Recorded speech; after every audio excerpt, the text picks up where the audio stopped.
The gap of boredom is filled with checking your phone, scrolling endlessly. Dopamine, addiction. Your brain is programmed to seeing something new around the clock. That's not normal.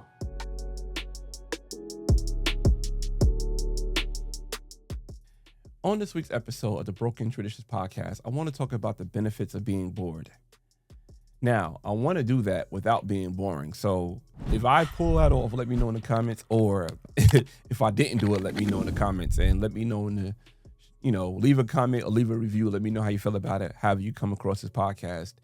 Here on Broken Traditions, we like to talk about the overconsumption of cell phones, right? And I'm your host, Leron Gaskins, aka Big Ellie. They call me Big Ellie.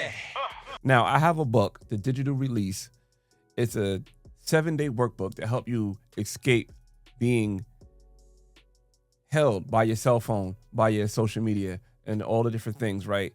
It help you escape that. It also help you get control of that. If that's something you into, check out the link in the show notes and let me know how you feel about it if you download it, and let me know in the comments or email me, leron@brokentraditions.com. So this episode is about being bored, right? And we live in a world where our cell phone replaced every piece of equipment that we had in our living room that was for entertainment, right? Whether that was a TV, whether that was DVD players, whether that was VCRs, whether that was like the music entertainment system. You know what I'm saying? You know how some people have like the amp with the CD player, with the tape player, with the vinyl player. That was old school. Let me know in the comments if y'all remember that or not. But so we had all those things in the living room. Not to mention the CDs you had, not to mention the cassettes that you have, not to mention your vinyl collection, depending on how old you are, not to mention you might have your 8 tracks, right? Your phone also replaced your books, your newspapers, your photo albums. And not to mention, we throw in social media. We have endless entertainment in our pockets at any given moment. This is something that I noticed when I was waiting online at the stores, right? I remember being a kid back in the days, going to Pathmark, right? Let me know if y'all remember Pathmark back in like the New York metro area. Going to Pathmark with my mom and standing online, seeing the, what is it called? The magazines and all the things that's right there by the end cap that people will look at and just pick up little knickknacks, stupid national enquirers telling me, JFK had a baby with Elvis, something stupid like that, right? Like you see those things on, while you waiting online. But I noticed, now we go to Publix because we in the South. But now I'm at Publix and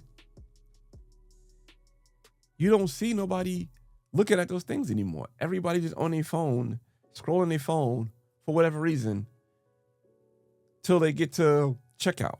And they get to checkout, the person scanning, they doing their job, then you still on their phone. You don't know if that person scan things twice, right? Like, you know what I mean? Like, let me get some extra money for this company. I'm going to scan this twice. You're not paying attention. They not looking. I could, put my finger down while I'm weighing the apples. I could put my finger on the scale to get a little bit more extra money. You're not paying attention. So I noticed that people do not pay attention while they're online. And I'm like, people really use every given moment of boredom. They replace it with using their phone. And for the cold opening, I used a clip of Joey Badass that was a guest on Cam Newton's podcast, Funky Fridays. And also shout out to Tia for sending me that. And she was like, oh, this is right up your alley. And I was like, oh, you right, this is. So I'm going to use that as a clip. So shout out to Tia for you sending me that. And also too, right, I'm going to say this right quick. At the end of the episode, something else Cam Newton said on that podcast that I want to talk about that I believe is true. And I don't think he's lying when he said it. So I'm going to mention that on the end of the episode. I don't want to really tie too much into this. I don't want to get off track, right? But Joey Badass said that, we're not being bored. We're just the dopamine hit. And that is true. That is true. But being bored is actually a superpower. Being bored is a superpower. So let me tell you how I came across this, right? So I was taking my bonus daughter to practice, right? She was part of the run club where the run club is a bunch of kids, and the ultimate goal for these kids to either they really little, like 3 or 4, to run a full mile.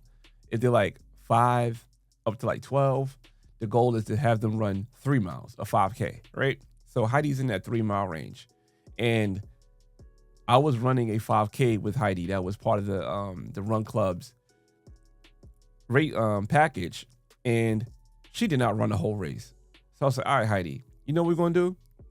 I'm going to run with you at practice every time. Every time you guys do 3 miles, I'm running with you guys doing 3 miles. And she didn't want me running with her. She was embarrassed that, my stepdad got to run with me. So long story short, Heidi started running on her own, right? So I was like, all right, good. So Heidi's now running. She ain't got to worry about me running with her. But that one time that I ran with her, or one of the few times I ran with her, I should say, I forgot my phone. And I ran with her, but I still had energy. I was like, you know what? I could do one more lap. I could do, one more mile. So I was like, you know what? Let me do this last mile with no music. No headphones, no podcast, no music, nothing to listen to, nothing to, distract me while I'm running or just keep me focused while I'm running. And when I did that, it was a benefit. It was a benefit, and it was like the moment of clarity just hit me like, wow. This whole wave of clarity hit me, and it was a good run. And it just kind of took me back in the days when I used to run with no headphones, with nothing, right? And that's when I used to run track in high school. I'm talking about 99, 2000. When I used to run track in high school, that's when I have not used headphones or anything like that. And I liked it. I liked the idea of just thinking to myself. I liked the idea of just, going in with no distractions, because we have a lot on our minds already. You know what I'm saying? Our minds is like somebody's web browser that have 100 tabs open. You know what I mean? Like, you ever go to work and somebody share their screen and they have like 30 tabs open? You're like, how do you know what tab is what? Right? That's how our minds are. And we keep not using boredom to kind of like navigate through those tabs. We're going to just keep opening tabs, and our mind's going to just keep racing. Prior to recording this podcast and coming up to this episode, this is something I've been doing intentionally, right? So I want you to think about this, right? I work from home. I work for a big company, and I have a work phone and I have a personal phone. And not to mention my personal phone also doubled as another work phone for my business. So it's 2 phones physically, but it's like 3 lines of communication, right? So work, personal. Then I have 2 laptops, right? Personal laptop. Well, I guess I have a business laptop that I use for the broken traditions and wins and lessons. Then I also have my work laptop that I use for my job. So that's a lot of digital consumption, right? That's a lot of digital consumption is being brought in. So I was like, I gotta start being more intentional without looking at one of the 2 phones, without looking at one of the 2 laptops, or even while I'm at work and I'm working on something, I could listen to shout out to Corey Joe. I could listen to 1,000 watts lo-fi music. That's been my thing lately. Shout out to Corey Joe. I've been listening to a lot of Corey Joe lately. Or another thing it is, I could have listened to, Messi Michonne. She always had me crying when I listened to Messi Michonne's live streams. So I was like, let me just be intentional with just being bored. And let me start doing that, right? Like, I had that one run. Let me be intentional. So one time of being bored as an intentional was Lex and I was going to a recording to the Wins and Lessons podcast, right? So now when we go to Wins and Lessons podcast to record, it's not just like, right down the street. The podcast studio that we record at is an hour away. So we make a whole deal out of it. So we got the recording. What time we need to be there for our shoots and our guest shoots. I go get a haircut. I meet Lex back after I get my haircut. Then we go to get some food for the guest. Then we go to the studio. Then we record. Then we go back home, right? It's a whole day process. Sometimes that process could start around noon and it could be over at midnight, like a whole 12-hour process of recording wins the lessons. So this day, I say, I'm going to just turn the radio off. We had no radio playing. We just talked, had conversations. The moments of silence was just that, moments of silence. I'm driving. I didn't pick my phone up. Lex, she didn't pick her phone up either. I don't know if she know that I was doing this, but she didn't pick her phone up. And, we went to record. And I think that recording session to me was one of my favorites. It was like real sharp. It was like real quick with it. Ironically, one of the episodes that Lex and I recorded, it was a surprise episode for me. You know what I'm saying? Like, she's like, I got this idea, and I just ran with the idea when she told me what the idea was, and we had a conversation about it. So it was kind of like I'm going to throw something out there. I worked on this, and I want your raw reaction to it. And that's what it was. And I think the conversation ended up good as well. But that moment of being intentional, driving to the studio, then after the studio, we went out with our guest. Then we drove back home. No music the whole time. And on the way back home, Lex fell asleep on me. So I had Lex fall asleep on me. And I was like, you know what? I'm going to turn the radio on, but I decided not to. I said, let me continue to go through it this whole day with no music. And I don't know, it's really clear. Another time I do, right? Another time that I intentionally want to be bored is when I'm at home, right? Like I said, I got 2 phones, one work, one personal, 2 laptops, one for the business, one for work. And I'm always constantly could look at something while I'm on my phone, right? So it started like phone was dead. I go in the backyard, have my little nice Nicaraguan cigar, and just chill in the backyard and just smoke the cigar and just look at the backyard, look at the nature. We had 2 eagles that was in our backyard for a bit. I'll call them Barack and Michelle, right? So like I had these 2 eagles in the backyard. And I'll call them Barry and Michelle. So Barry and Michelle were the 2 eagles. And, I just like look at the eagles flying and look at these birds and stuff like that, things of the nature. And I was like, that's pretty cool. But then I started finding myself going outside just to sit there and chill and do nothing and just be in my thoughts without the cigar. So I was like, all right, now I don't have the cigar. And it was kind of dope. It was kind of dope for me to say, you know what? I don't need something to stimulate me. But also the creativity start flowing, not needing something to stimulate me, right? And I get it. Some people can't sit still. We live in this culture, or we live in this mentality of hustle, hustle, hustle. We always have to hustle. We always have to grind. We always have to be on the move and doing something else. And sometimes being bored, sitting still is problematic for people, right? I've heard stories like this, and I've been in situations like this where you meet a woman, right? Like, I date women, so I'm going to say this, right? Prior to being married, you meet a young lady, and she don't want to be bored. You have to always find things for her to do. I'm like, yo, why I got to keep finding things for you to do? Like, just sit still let's just chill. Like, you don't want to chill. Or you go out to eat, and, the conversations just kind of stop for a moment, and like a moment of silence. That moment of silence turns to, let me pick up my phone and see what else is going on until we continue on our conversation. Just chill for a bit. You know what I'm saying? And you see the post when people were like, oh, I took this girl on a date, but she was on her phone the whole time.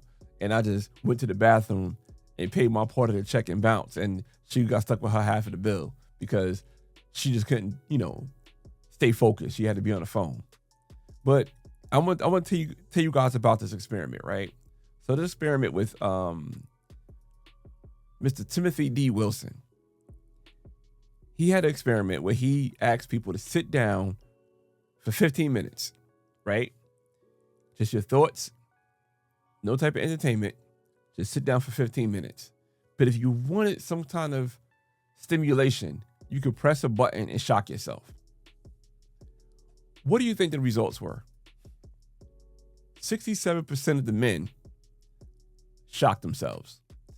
25% of the women shocked themselves. they was more attracted to being shocked than they were with sitting there with their thoughts. There was one participant of this experiment who shocked themselves 190 times. That right there shows you the length people will go through without sitting with their thoughts. But like, if you're somebody who's in a creative space, right, it's an upside to being bored. Boredom can jumpstart your creativity because the mind finally wanders. In one experiment, people did a deliberate, dull task at first, right? Think of something like copying numbers or moving one M&M from one jar to another. Then, afterwards, they came up with these brilliant, great ideas. A lab study found people primed with boredom later produced significantly more creativity used for everyday objects. And I found that with myself, right? I remember another time with myself, I was a guest on a podcast, right? And I was in the green room chilling with one of the hosts. And, you know, she seen my content and she was like, yo, how do you come up with this stuff? She thought I had a whole entire team. Like, it was a whole bunch of people. And I was like, no, it's just the people in my head. Like, I'll just sit there and just be bored and just kind of like really think about things. And I think that worked out for me, right? Just because my personal life, I was like the younger cousin. Like my youngest cousin next to me in age that was older than me was like 5 years. So by the time I'm 2, he's 7, want to be with the older cousins. He don't want to be with the little 2-year-old. So nobody wanted to be with me, right? It's so funny. My mom told me when I was younger and my cousins would come over, I would say, those are Lamont cousins. That's my brother. Those are his cousins. Like, it didn't even register to me that these were my cousins too, like by family, but it's like, those are his cousins because I was always to myself. And I think being to myself back then where I didn't have a digital device to help me cope with boredom, I stayed boredom and I became really creative. I became really creative with boredom. So it really helps, right? It really helps to be bored when you're in a creative space.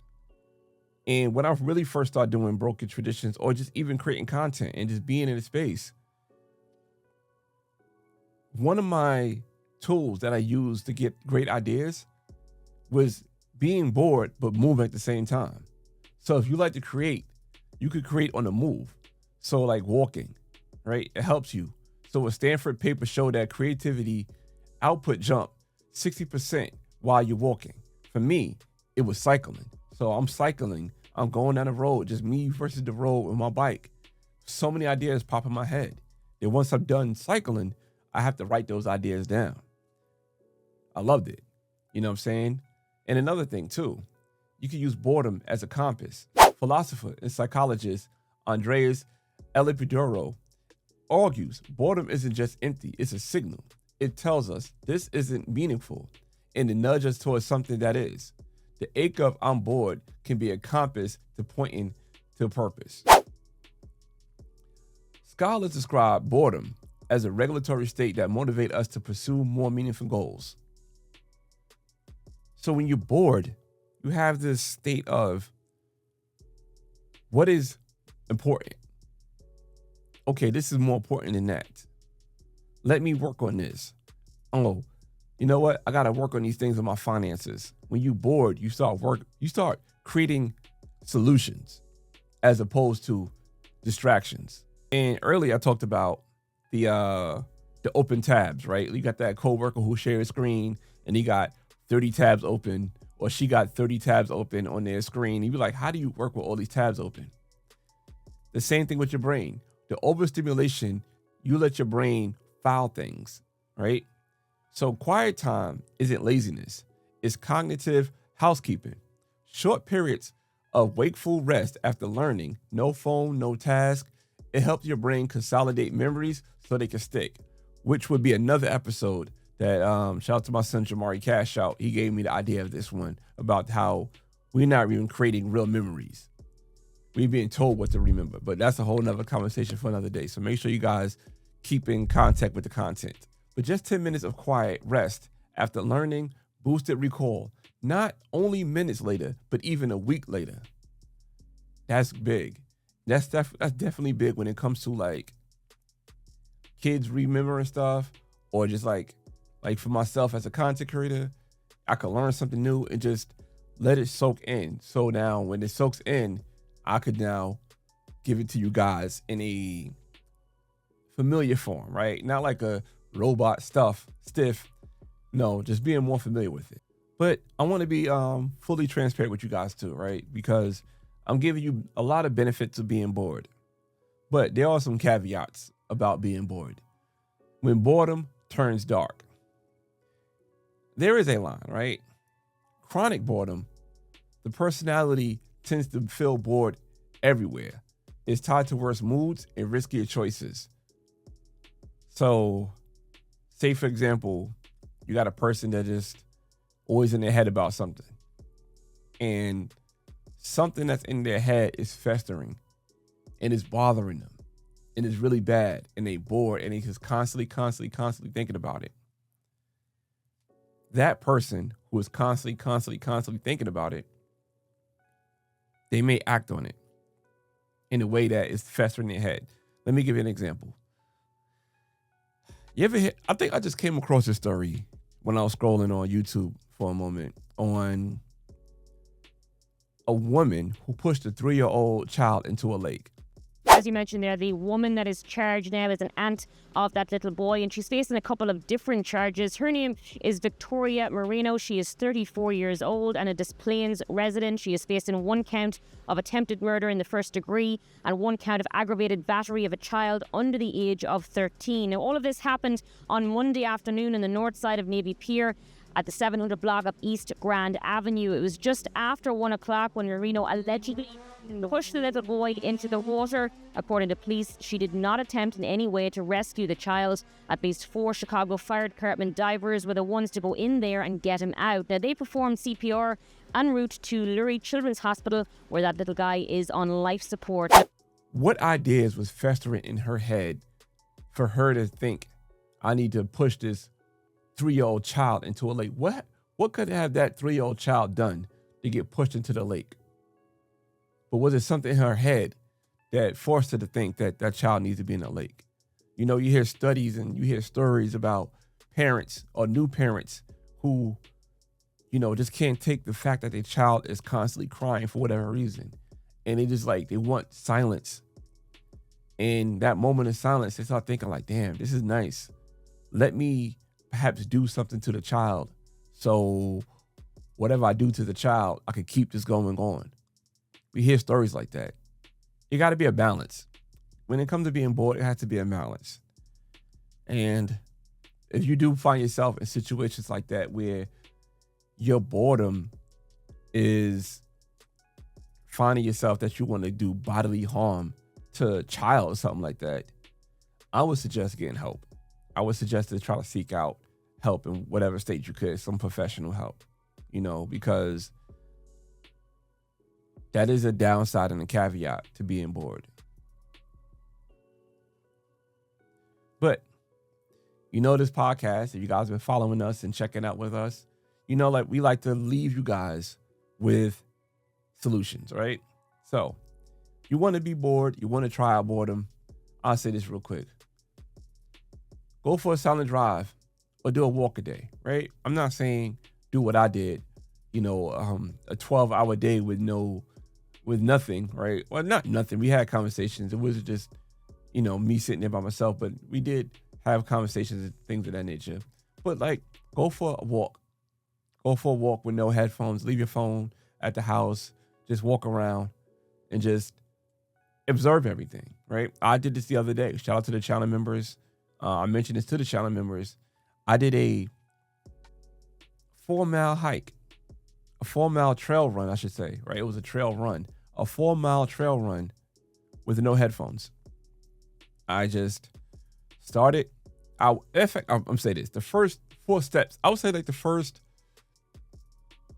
0.05 of a mile, I was listening to Jay Shetty's podcast, but I said, you know what? I'm going to turn this off. I'm going to just do the rest of the route with no music. And honestly, it was one of my best times that I had. I'm not sure if I might be getting faster. Your boy might getting faster. And also I got some new trail running sneakers. So it could have been that because my last trail running sneakers I had looked like I've been marching with Martin Luther King Jr. Like them joints is run down, like holes and everything in it. I don't know why I kept those for so long, but I have some new ones now. But try walking. Just walk with no music. Or say you going to a drive, right? Say you're going somewhere quick. Say you're going to the dry cleaners or something like that. Don't take your phone. Just go to the dry cleaners. No phone. Turn the radio off. Just drive. Also, right? Do a nothing break. 10 minutes. A nothing break.